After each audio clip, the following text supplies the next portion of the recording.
Hey, is this Rick Ruhl? This is. The one and only. Yes, sir.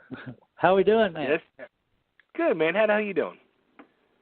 Oh, man, I've been down at the post office all day trying to get me a passport.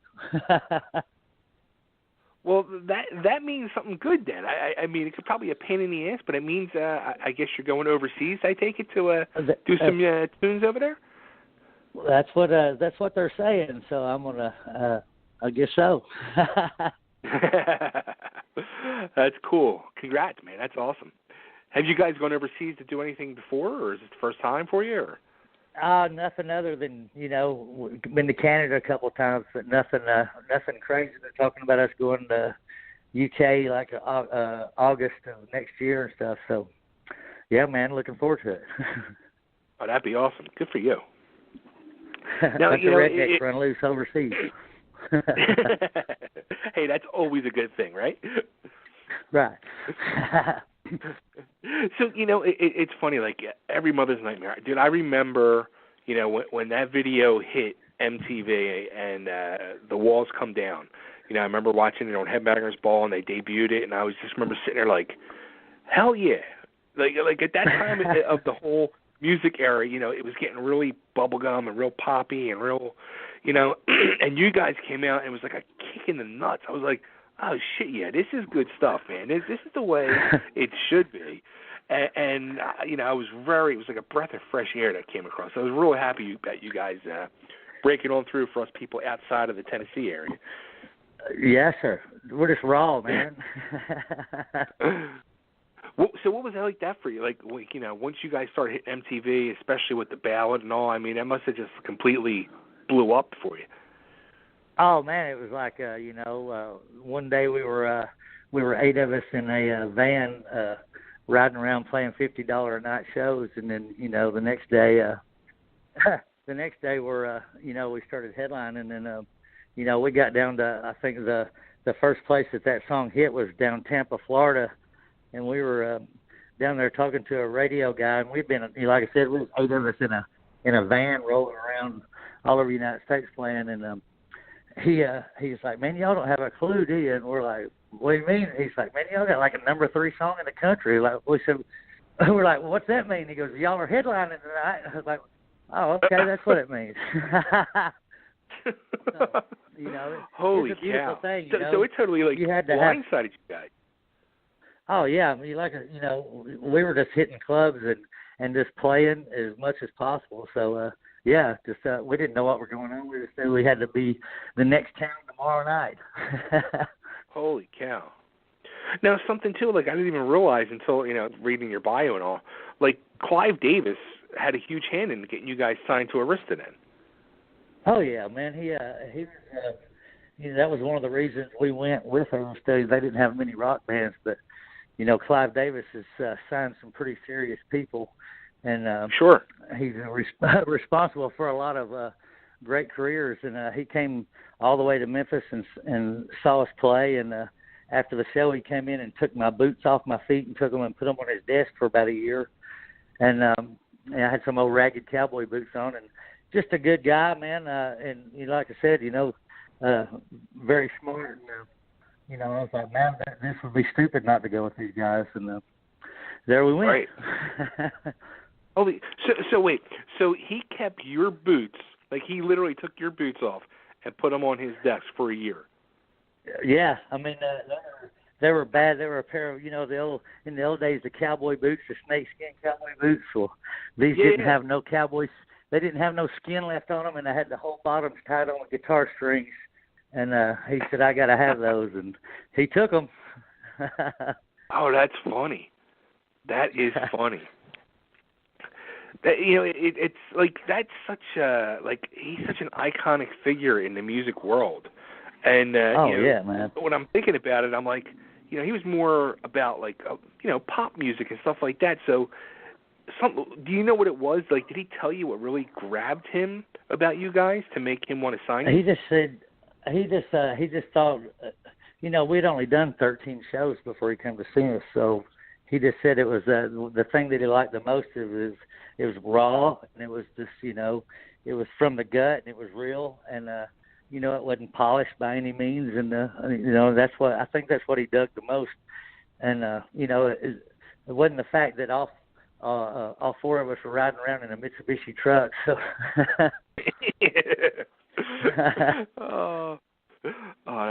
That's funny. That's so funny. So now, and something else too, which another blast from the past. Joan Rivers, you guys did the Joan Rivers show back in the day. Oh yeah, I got in plenty of trouble over that one. For what? She was wanting to know. I thought it was more of a show about, the scene and what was going on, but it turned out it was a show about what happens on the tour bus after the shows, and and so I got a little bit of trouble because we used to have contests, and we were damn 4 kids out of Tennessee that never been nowhere, so we were just wide open, I'll say. You were enjoying the fruits. So that's right. Oh man! Now that too, like not only that, like blindsiding you, like you were saying, like you got number 3 song in the country, but even that, like I'm sure you guys, you were probably like the local heroes there, in the Memphis area, and then when I'm sure the fruits locally were nice, but then like once that starts blowing up and you're getting number 3 song in the country, like the fruits are probably just like, holy shit, like this is out of control now. Oh yeah, it's crazy, man. There's everything. I've seen everything on the road, so, and it's a beautiful. It makes for good songwriting, I will say.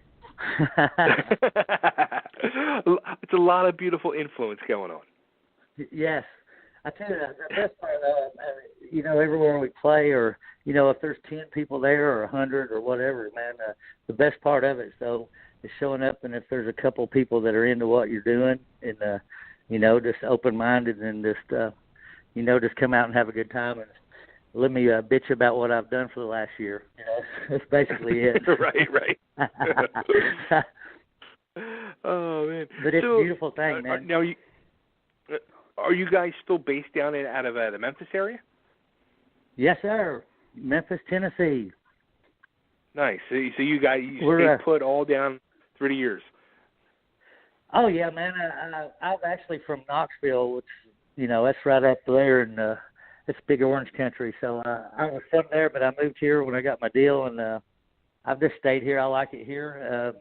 Everybody in the band's here, and it's kind of at the end of the state, closer towards the west. So gotcha. It's a good place, man. Now the history of this town is with Elvis and Bill Street and sure. Everything, we got Tora here and Roxy Blue and all those bunch of thousands of great bands, Nice. Now, how about that? I mean, you being the only original member now of Every Mother's Nightmare, like the original guys, do you still keep in touch with those guys? Are they kind of like, holy shit, Rick, I can't believe you're still doing this? Well, I talked to Jim the other night. That's what he says. He goes, man, keep going, brother. I think Jim's probably the only one that I keep in touch with, and I'm kind of when people quit, I have really no use for them because, this is what I do. This is all I do. And, right. I love them guys, and they did it, but they, they get mad when I do talk to them. They're like this and that. And I'm like, man, this is what I do. There ain't no sense in changing 50 bands. I'm just do what I do, and let the cards fall where they may. Well, how about that? Like, that's a big thing now in the music business, where you're seeing it could be guys like yourself from the 80s, 90s, or even bands today where they're doing like 2 or 3 bands. I mean, are you just Every Mother's Nightmare and that's it? Do you have things to maybe do something solo or side projects or? Man, I've done a couple little side projects here and there, but the name of the band in itself was sort of a joke. When I was just going to use it the first weekend we did our first show, and was going to come up with something else, and I kind of just realized, I am Every Mother's Nightmare.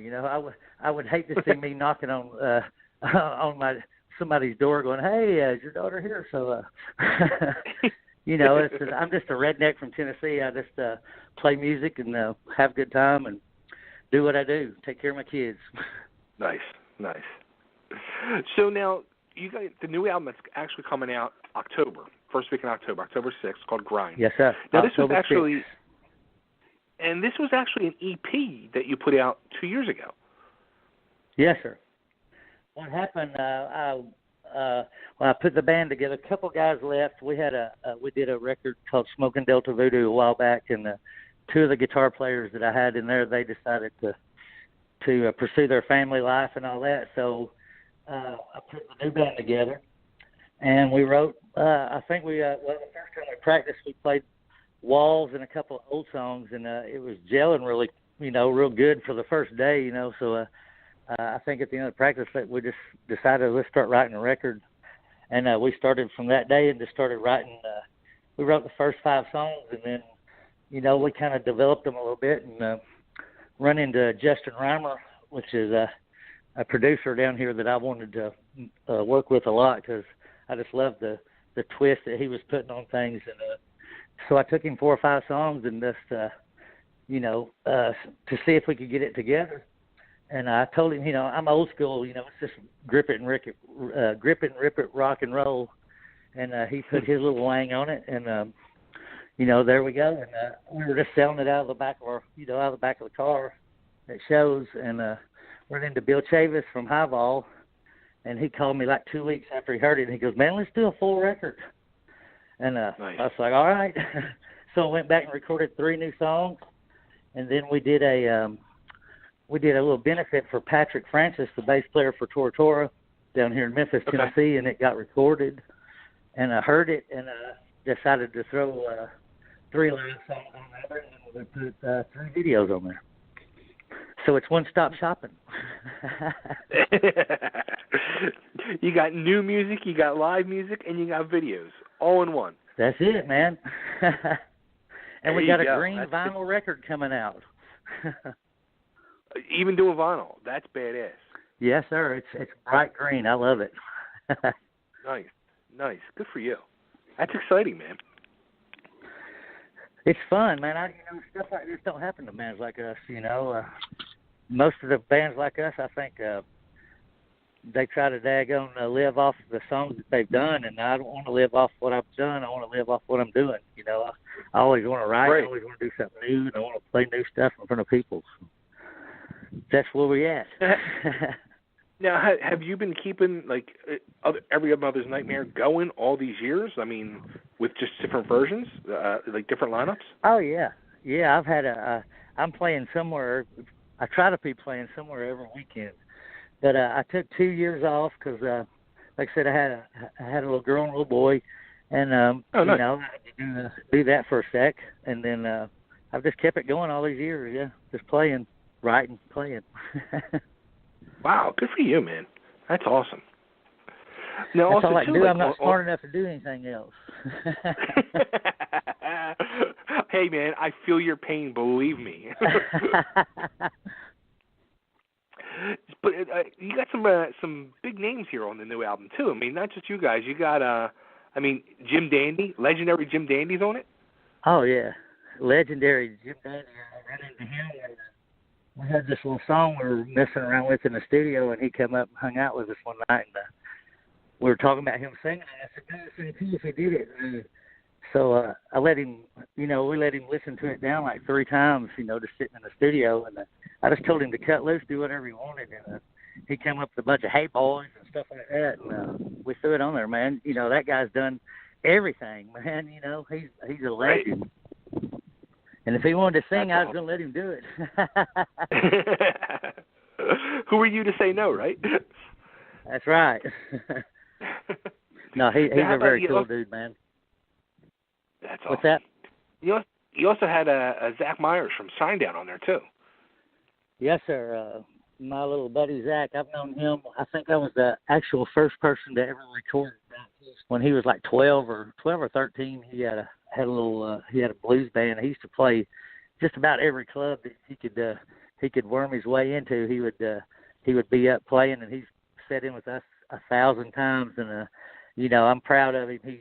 he hooked up with Shinedown, and you know, him and them guys have got it going on, and he does a lot of recording where we at Cross Tracks where we did the grind record, and I just seen him one day and asked him if he wanted to play, and he said sure. And once again, I knew him. Great guitar player. Come on in.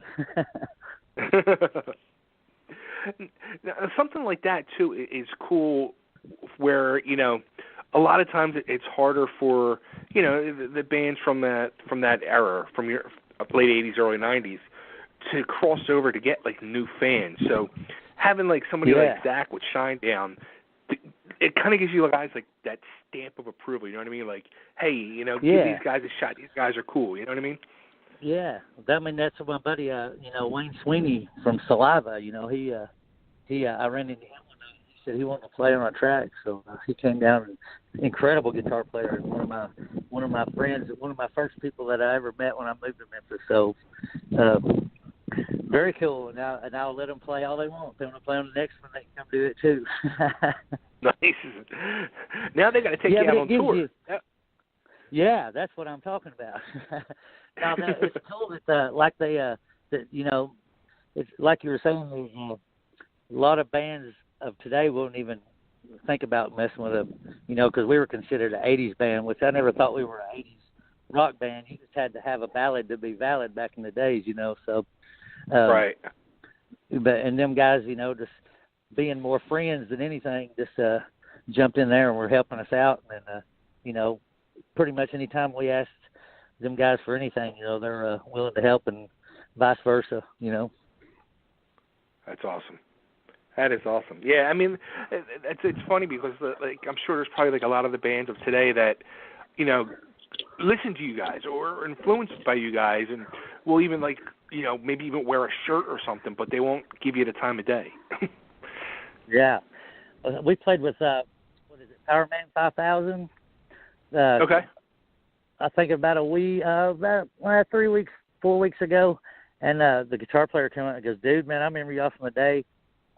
You know, and it was very nice, very complimentary, you know, and playing with a band like that was another a door we were just trying to open up and get in front of, you know, their kind of crowd. So, you know, right. It's cool that, you know, they just don't think of us as the ballad band, you know. We're a rock band. We just had a ballad. Does it get you know, the big ballad, "Love Will Make You Blind"? Does it get at times like, I don't want to be known for just that? No, you know, it's pretty flattering just to have people that know that song. You know, just you know, we play it. I realized when it came a little, you know, a kind of a hit song, I figured I was going to play that and Long Haired Country Boy the rest of my life. So, you know, it's in the set every night, and in front of a couple of thousand people, and they're singing that song. You know, there ain't no better feeling in the world than that to me. You know. Yeah. So. There you go. Cool. You know, it's a ballad, but hey, you know, it reached a couple folks. Absolutely. Very cool. So now, what's the plans for the rest of the year? I think you got like a handful of shows booked for the rest of the year so far. Oh, well, we've got I've had a list sent back and forth to me. I don't know how many times of all these dates, and it keeps changing. So my last word to him was when he got a thing where, you know, every time I tell dates, and I got to call him back and go, they're not doing that. So I've got about a handful. I've got November 4th, we're playing with one of my favorite bands ever. We're playing with Kicks in Detroit, and that's going to be, you know, awesome. And I don't know how many shows we're going to get to do with them. And then we're playing with Brett Michaels and Tora Tora and Roxy Blue in Memphis, Tennessee, October 28th for their 40th anniversary party. And there's a couple other here and there, but like I said, I haven't got a final date yet. As soon as I say the date, it'll change. So that's where I'm at on it. Now, have you guys ever played Philly? Yeah, man. Had a great time in Philly. Got in trouble in Philly. Well, you got to tell me the story now if you remember it.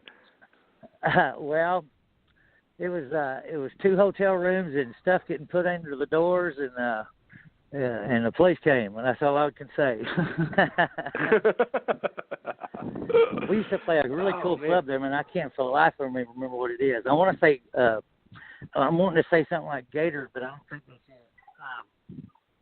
I know that they had a board inside that club from REO Speedwagon, and it was a very cool place, but I can't remember the name of it. I'm brain dead. That's. I wonder where it was. I wonder where I was. That's interesting. Man, I can't think of it for life. And as soon as I hang up, I'll go, I remember. Yeah, I'm sure. That's funny. Cool. So, all right. So, where should everybody go so they can get grind? Well, you can go to highvol.com, and that's the record label, and then you can go to Every Mother's Nightmare Facebook page, and you can find out anything you want to know there, or you can go to our website page, which is EMN Rocks, all capital letters. And, man, you can find out anything from those three pages right there. Awesome. So everybody just needs to go to EMN, look for that, Every Mother's Nightmare, go to highvolmusic.com, find it, like it, love it, buy it, and rock the frig out to it. Yes, sir. Play rock and roll. That's it. Play rock and roll. Well, Rick, this has been awesome talking to you, man. Thank you, brother. I appreciate it. Absolutely. And can I just get you to cut an ID before I let you go? This is sure. Rick Ruhl of Every Mother's Nightmare, and you're listening to Totally Driven Radio. Cool. Ready? Go for it. Hey, this is Rick Ruhl from Every Mother's Nightmare, and you're listening to Totally Driven Radio. Crank it up. Boom, there you go. Rick, thanks so much, man. And I'll let you guys know when I'm going to air this. All right, brother. Take care, man. Have a good one. You too. Bye.